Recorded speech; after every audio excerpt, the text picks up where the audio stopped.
ladies and gentlemen, it's time for another bit of interactivity with, of course, my own community. Yes, I do that. I actually do read YouTube comments as well, despite many individuals spreading the harsh misinfo that I don't. I simply just choose not to respond just because I don't want to show favoritism to, certain parts of my community. You know what I mean? It's just, that's just the thing that mature people do. Anyways, let's go ahead. Let's get on into another Q&A session. It's been about like a month, maybe a month and a half. The last one that we basically had was in version 2.4. So let's go ahead. Let's take a look at our Discord channel and let's see if there are any good questions that we can go ahead and answer for both the community, for Saint, for WuWa, whatever it ends up being. Let's get right on into it. First things first, we're gonna have a question from Kieran. Hello, Saint. Can I zoom in here? I can't. All right.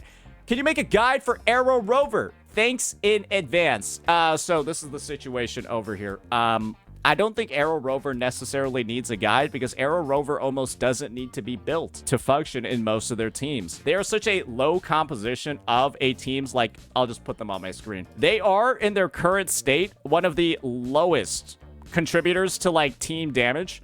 And they're kind of just there so that their outro skill and their weapon can do something. And to do that, you don't really need gear to activate Aero Rover's effect on their weapon, and you don't really need gear to activate their outro skill, which gives you enhanced cap on your Aero Rover stacks. And so my recommendation when it comes to Aero Rover, and this will basically just be the guide, is put Rejuvenating Glow if you don't really care what's on your rover and just put random shit on them.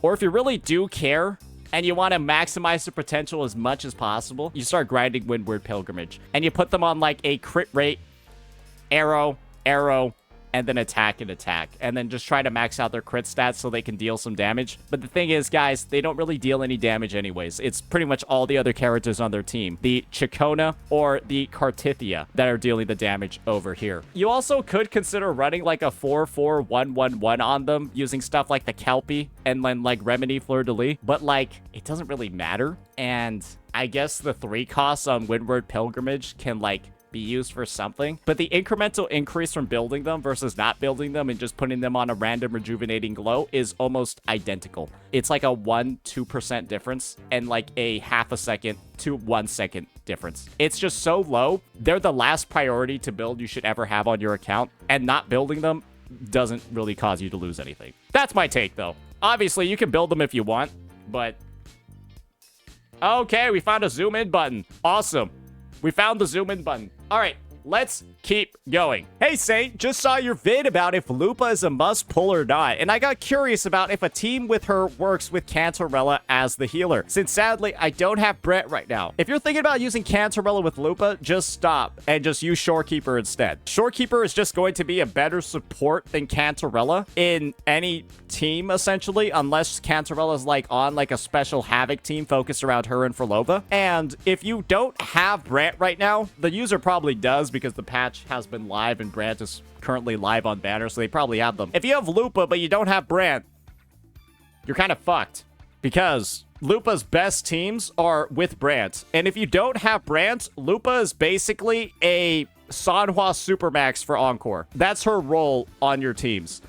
She's a premier Encore buffer if you don't have Brant. Otherwise, it's just, Lupa doesn't really have that many use cases, unfortunately, because, she provides the basic attack and then the fusion amplification, and her full buffs do rely on her basically being in a team of full fusion units to fully make use of it. And if you don't have a team of full fusion units, well, you're gonna get like a quarter of Lupa's buffs, and then you're gonna have to find some way to use this. And Encore typically ends up being the best landing point alongside a Shorekeeper. So yeah, that's kind of her fate. That's why I don't really recommend people pull Lupa unless they have Brant or they plan on pulling Brant. And so, yeah, that's just been the take for a while. But naturally, this is a little bit late. So I guess they got their answer, or they can go ahead and pull Brant right now if they want him. Next up. Hello, Saint. I only have 4-star characters and 5-star standard units. Should I pull for Lupa, or is it better to wait for Shorekeeper or other new character? If you're in a situation where you only have the 5 standard units and 4 stars, pull a different character. Do not pull Lupa. Like I said before, it's kind of the same situation. If you don't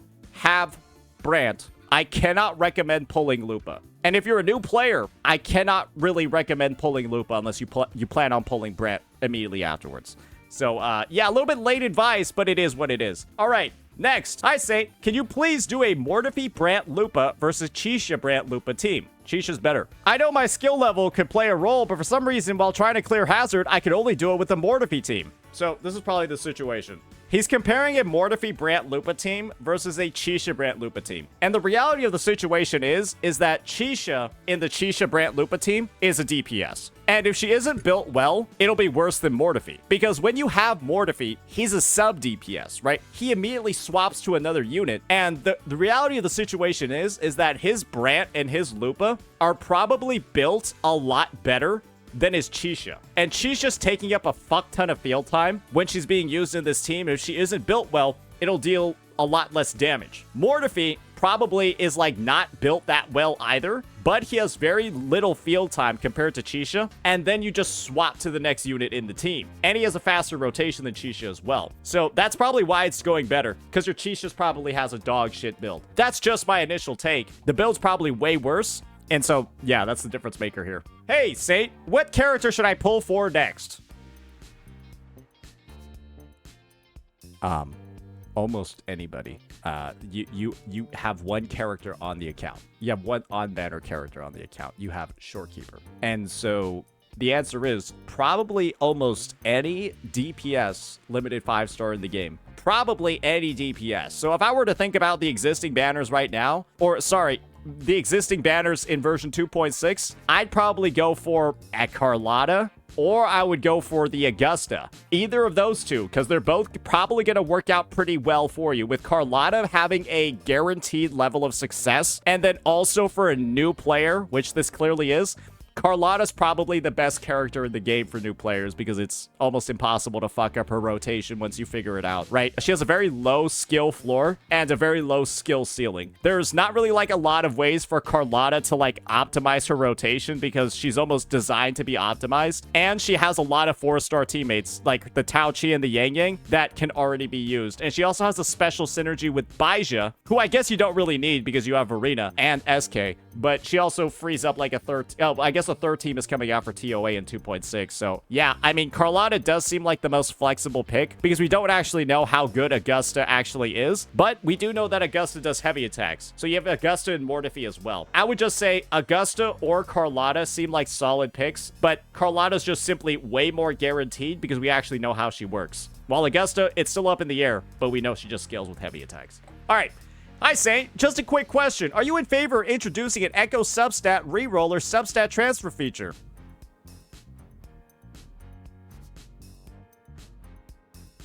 No.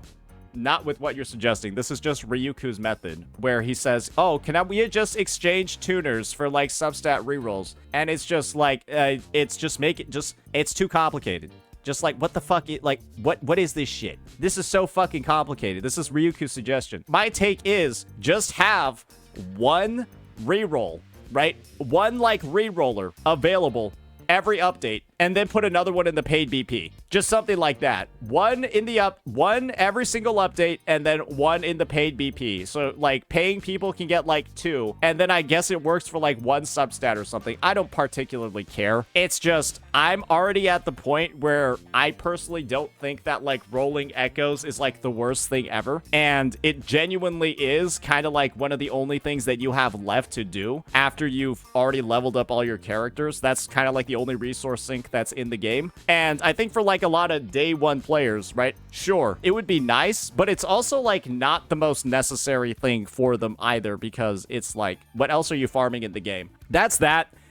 It is what it is. I think it's good for newer players to like catch up, and maybe it's a lot more necessary if they do keep up the pace in game modes like Whimpering Waste, so on and so forth with the HP inflation that's going on. But at least in the TOA, I don't think it's not that necessary. And if they tone back down Whimpering Waste or make it simply more accessible to people, I guess like the whole endgame argument doesn't matter that much either. Because one thing that you can say about like HSR and other games that have a reroller is that rerolls feel necessary in HSR because you need like perfect relics to be able to clear with certain characters, basically everyone that hasn't been released in the past 4 months. And so when that requirement is essentially there, having the reroller makes a lot more sense when your endgame requires, like, actually the best fucking pieces ever to be able to clear. In WuWa, that's not really the case. But it could become the case in whimpering ways, so we'll just have to see. I'm level 40 and still have the new Voyage banner. Well, not anymore at the time of this video. You didn't even pull a character off the new Voyage banner. What the? Yeah, go pull Shorekeeper. Hope he did that. What are your thoughts on the reemergence of the dual set drops on 4 costs? I've been trying to build Cartithia on an account for 4 days while trying to avoid using modifiers since I need them for 3 costs on Chakona. So how about you just use your fucking modifiers? Like, can't you just make the same exact argument of, I don't want to use my modifiers when I'm farming Kachona's 3 costs because I gotta save them for Cartithia's 4 costs? Can't you just, like, flip it around? Because I'm gonna be honest here. Farming 3 costs is pretty easy to do every day, because this is how you farm 3 costs in Wuthering Waves. You go ahead, you open up your guidebook, and then you go to this thing called Tacit Suppression. And then you will go to the convenient field that has Gusts of Welkin available, and then go spend your wayplates on that. And I guarantee you, if you do this for 4 days, you will have several arrow damage Gusts of Welkin 3 costs. If you do 2 of these double claim tasks, you spend 240 wayplates on this tacit field every day for 4 days. You will have arrow damage 3 costs. It's very low chance to not actually get a couple from this. And let's be honest here, right? You're using these modifiers, you're using these resources to essentially save time, right? Because the solution always is, you can just farm the overworld for all of these pieces anyways. And the reality is, if it's going to save you time and let you move on to other stuff, just use the modifiers. Because guys, the income of modifiers is fucking crazy. What am I at right now? How many do I even have? I've got like 44, and I've like built every single character, right? And naturally, I didn't have to use that many for like some units, but there's even like more coming out. I think have I even bought them from the... Okay, I haven't bought them from here. And I have bought them from here. But it's like, I think you get a lot of these, to be honest. I feel like you get so many of these. And it's just use them. Just use them instead of saving them up in situations like this. That'll be my take on it. Hello, Saint. I wondered for long about you mating Jian. I would like to know what made you fall in like him so much than any new unit is. Is that English? What the Okay, I guess the guy's asking why I like Jian as a character. It's because he has one of the most interesting kits in the game from the perspective of, I think he's one of the units with like the most optimizations you can make in your rotation. And yeah, I mean, he's got like a fun kit, cool AoE, feels really good in a lot of situations. And I mean, it's just, he throws fucking dragons at people. Like, his kit literally involves him throwing a dragon at somebody. Like,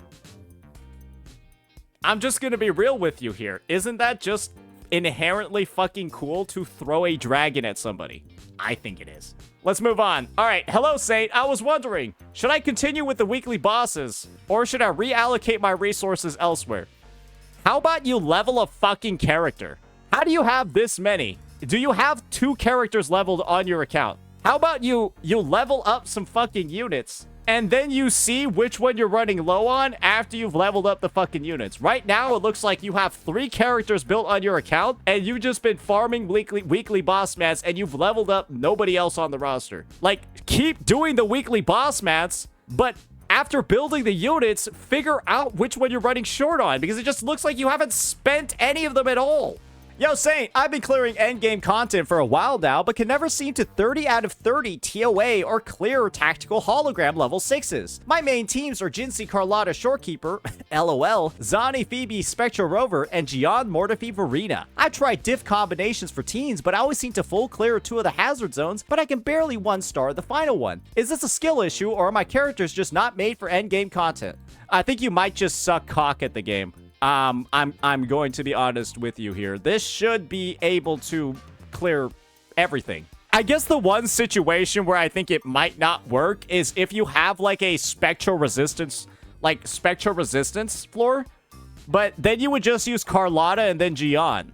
And if there's no spectral resistance, you use Zani and Phoebe.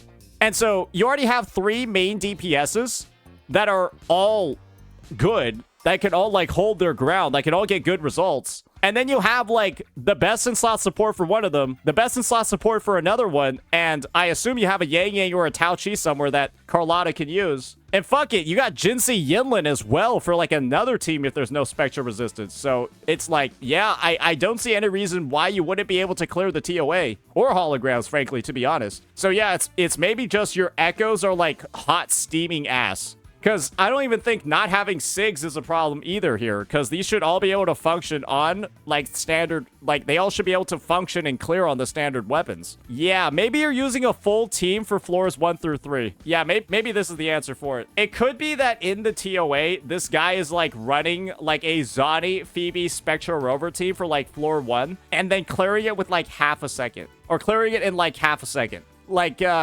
maybe he's going onto the first floor... And then he's, like, slotting in a full team like this. If you're doing this, like, if you're doing that, don't.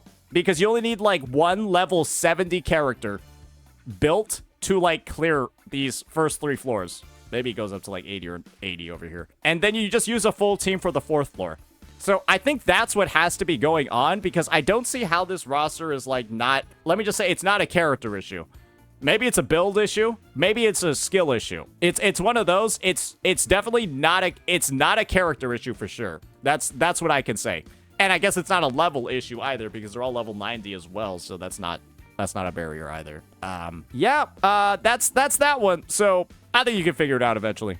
Saint, I love video and I want your video to spread. My watch time per video is 3x, but something is odd. YouTube doesn't recommend your video and I have to type your channel directly. Is something wrong? I think that maybe you accidentally have my channel on do not recommend. Maybe you uncheck that. I don't know why else that would be happening though, because it seems like the views look fine. Planning to pull Phrolova and I have Cancerella, but only Stringmaster. Should I pull for Phrolova Sig or should I give Phrolova Stringmaster and give Cancerella something else like Augment? So my tip is give Cancerella something else and then give Phrolova Stringmaster. But the matter's already ended. Yeah, Phrolova on Stringmaster is basically no issue at all, right?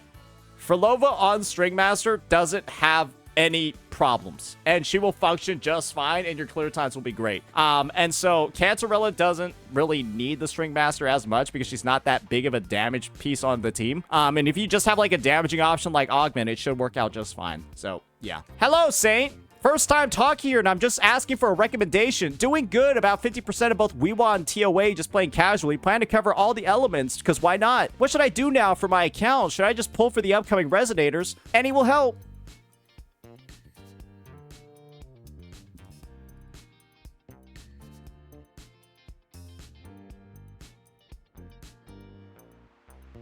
What a tragic comedy. Rosia really is the worst pull that anybody could make. Like, I'm telling you, the existence of that character has actually just bricked accounts. Straight up. Like, Rosia is the most useless piece of shit I've ever seen on this account. Like, actually fucking garbage. Genuinely garbage. Like, there is absolutely no benefit that she provides on this account. She does nothing. Actually a waste. I mean, I don't want to say it's a waste, but it's kind of a waste of the pull and the weapon pull as well. Because, brother, this unit is so bad. Bro didn't even level her up. She's level 70. That's how bad bro is. She's level 70.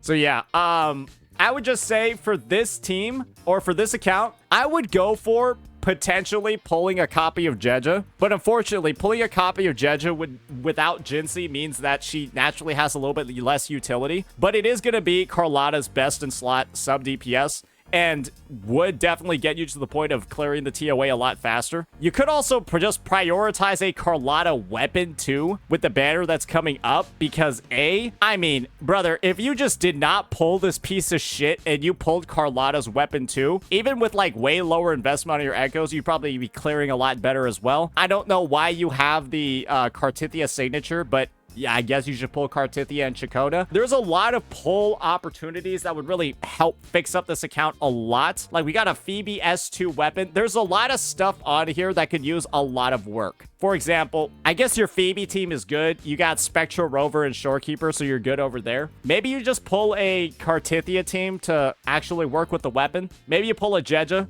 Maybe you pull a Lupa because you got a Brant. Maybe you pull a Brant weapon. There's so much of the account, it just seems like resources were put into like random fucking areas. And definitely the worst area that it was put into was Rosia. Because, yeah, that character is not going to be doing much for you until they Phrolova rerun. Yeah.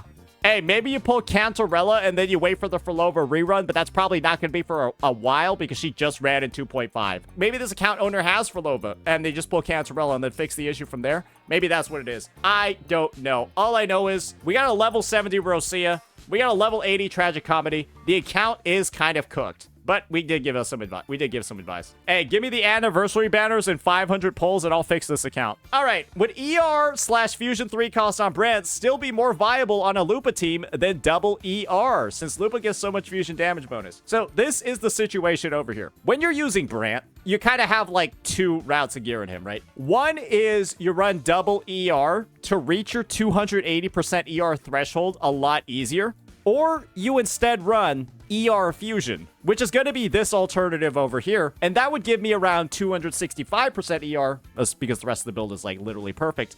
And, you know, more fusion damage bonus. This setup is better if you don't have Lupa. Because, A, you're getting that nice fusion damage bonus and you're just exchanging. Let's just see what the attack difference is over here. That's 3177, right? When I put the ER one on, this is what the damage is. 3177 too. Wait, is that the whole difference? It doesn't look like that much. It doesn't look like that much. Basically, the idea is that Brant has two different modes for his ER scaling. One only goes up to 1560. The other one goes up to 2600. And so that's why there is actually a bigger difference than what you're seeing on the stat screen between the 265 ER and the 280. Because A, it doesn't look like that much when we're only calculating this much attack. But you can see over here, this goes from 1.5k max to 2.6k max. And so it can actually turn out that running double ER, when you build in all of Lupa's built-in fusion damage bonuses, like she has over here, right? 10% that goes up to 20% if there are 3 fusion resonators in the team. Well, the gap gets much closer between the two, to the point where I don't think it particularly matters which one you're using when you have Lupa on the team. The performance is basically identical, and I would just tell you, go for the one that has better substats. Yeah, we could test it. It's basically, the difference between the two is so small. Just go for the one that has better subs at that point. Just think about, I'm going to get the optimal performance on fusion damage bonus, but when I have Lupa, that essentially just means I can roll both of these and not really have any difference at all between them. So yeah, just choose the one with better subs at that point, and you'll have more rolling options. And that should be pretty good. All right, next up. Is this team good? I don't have enough pulls for Rosia. This team performs almost identically to having Rosia. If you have this team, if you have Cantarella and Phrolova, you can just use Jian and then never actually use Rosia. In fact, you probably might enjoy playing this team more because you won't get hit out of the air and reset your entire run on Jian, while that will happen with Rosia. So, yeah, I think this is a great solution. And I'm glad that the users are agreeing. All right, I'm wondering, when you give Cantarella an Ultra buff and then do her thing,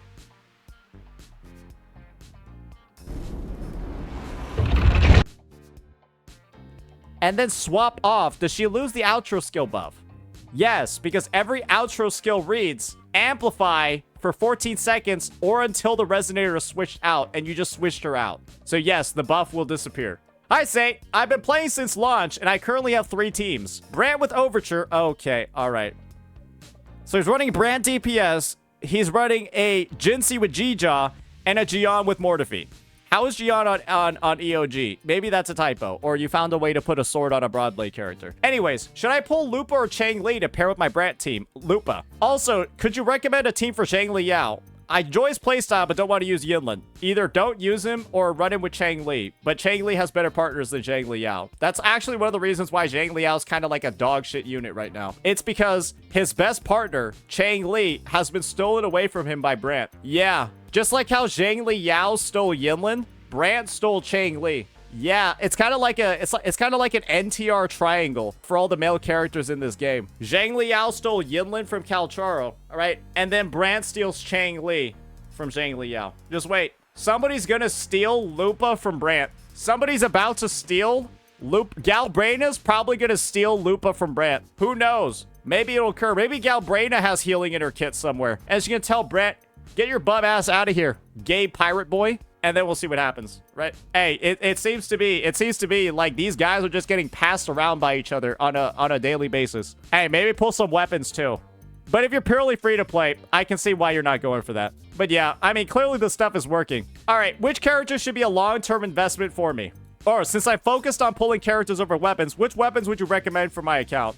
Honestly, if you do pull Augusta's weapon is probably going to buff heavy attack because that's her main damage type. I would just wait for the details on it, though. If Augusta's weapon buffs heavy attack, it's going to be usable on Jian, right? Because I've been saying Jian's weapon should be usable on Augusta, and it should be vice versa, right? That would work on Jian, and then hypothetically, it'll just be a stat stick for your Jinsei, and then give crit. That's going to be pretty solid. You'll be able to gear, because guess what? Any weapon with crit is going to be better than the fucking standard Broadblade. So a Broadblade, premium one, gears 3 characters if you pull Augusta as well, right? String Master is a little bit mid on this account because you only have one Rectifier user. The value would grow a lot if you had like a Phoebe, if you had like a Cantarella, so on and so forth. But all you have is Jeja. So maybe not String Master. Brant's weapon is always going to be good because you just have Brant, but remember it's only usable on him. I mean, I just think a premium Broadblade option is probably going to be the best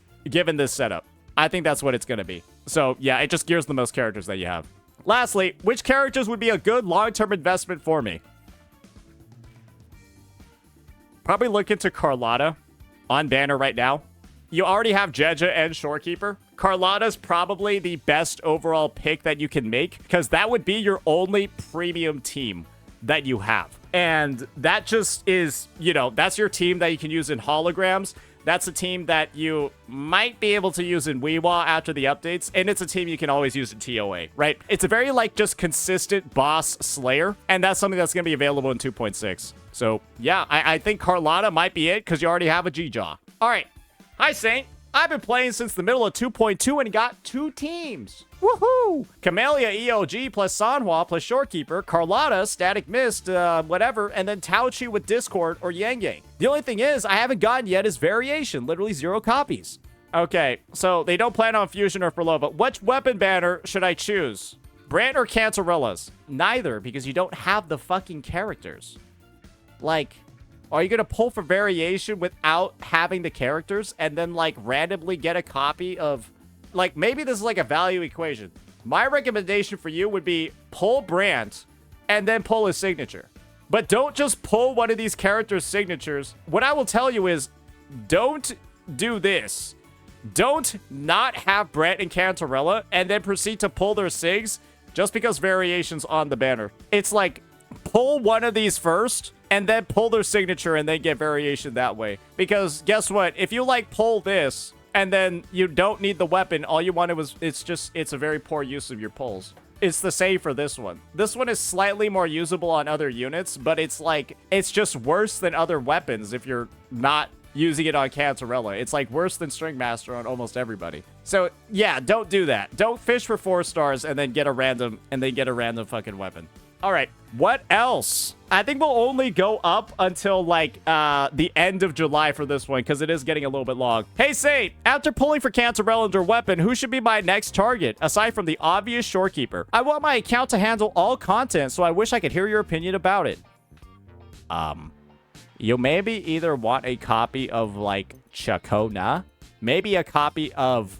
I think what would be really good for you is pulling Chacona, Carlotta, and Jeja. I would do Chacona, Carlotta, and Jeja. That way, you actually don't have to get Shorekeeper. Because you can do this. You fill out the Aero Erosion team over here with Chacona. Then you run Jeja, Verena, Jinxie. And then when you have Carlotta, you run Jeja, Carlotta, Verena. So that's 3 teams with 3 types of coverage for just 3 pulls on your account. 3 teams with 3 types of coverage. And then honestly, right, you could even skip Chakota as well if you're Cartithia super well built and then run like some fucking Aero Rover Cartithia Sanhua team. That could work as well, but it's not going to be as like reliable or good. But getting Jeja and then getting Carlotta would be one of the best investments that this account could make for tackling all the content in the game. The only thing you're probably going to struggle on is Whimpering Waste, because that game mode is currently not balanced. And believe me when I say this, a Carlotta and Jinxie will like not clear right now with how difficult it's gotten. But they are putting out some tuners for, or they are tuning the game mode a little bit, so maybe it'll get better from there. But yeah, those would be my recommendations. Those 3 characters. All right, is this the real Saint?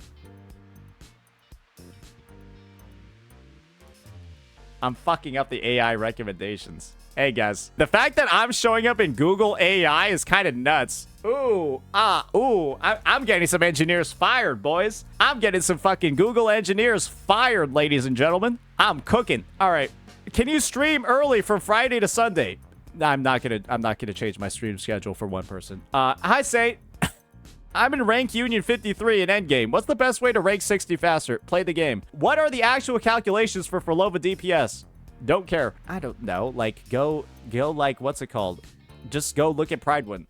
Like, straight up. Just look at it straight up. Or go look at a Maggie sheet or something. The thing is, nobody really knows what Phrolova's DPS actually is because she does so many attacks. She has, like, all these different triggers and stuff. Like, they all happen at, like, different times because you can stack together multiple echo skills at once. Because, guys, think about it this way. The reason why Phrolova's DPS is, like, such a fucking nightmare to even talk about, it's quite simple. Because when Phrolova plays, she deals, like, these enhanced attacks, right, with Hecate. Those enhanced attacks take, like, time to do, and they trigger every time you, like, use an echo skill. And so you can trigger, like, 5 echo skills in a second because of, like, time stop and animations and stuff like that.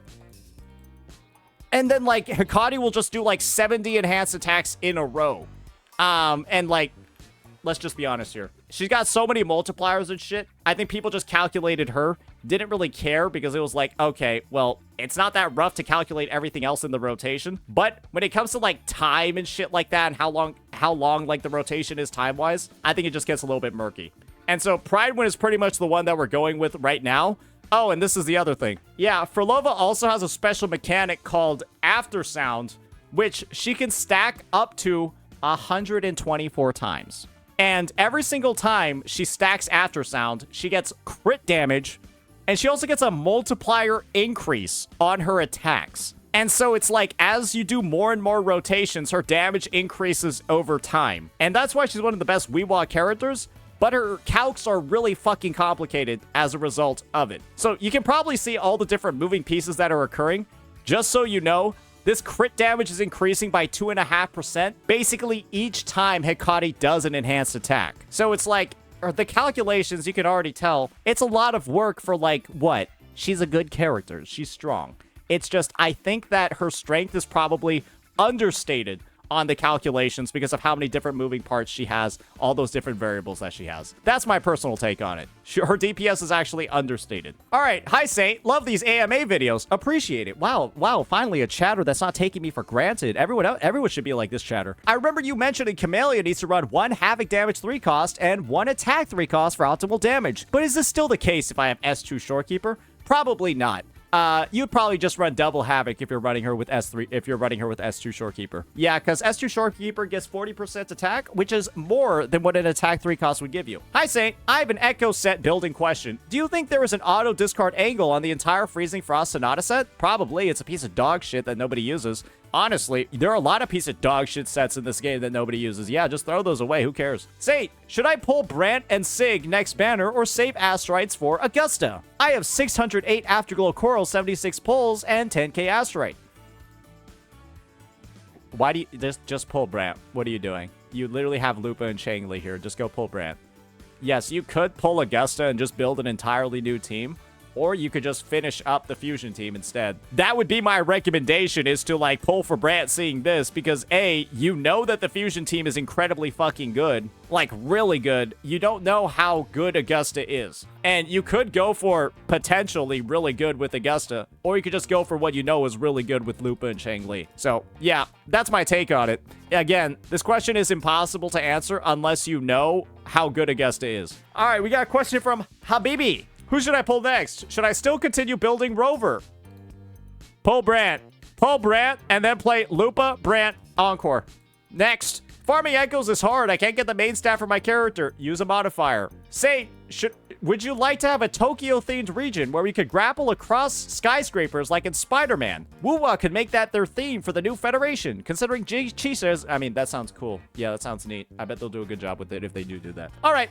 That will be that for our round of WuWa Q&As. As you can probably tell, there's a lot that I left unanswered, but I'm merely catching up on my Discord. And so we'll probably have actually another WuWa Q&A within the next couple of days, just so I can get to the rest of these. So stay tuned. A lot of questions here today focused on who I should pull, actually relevant to the banners that are live right now. And so I do think a lot of the advice that we gave, a lot of the speculation that we talked about for what potential value is gonna be, I think it's all there. So yeah, hopefully this was helpful. Again, we will be doing this probably we will be covering the rest of the questions within probably like 3, 4, 5, 6, 7 days, and then go forward from there.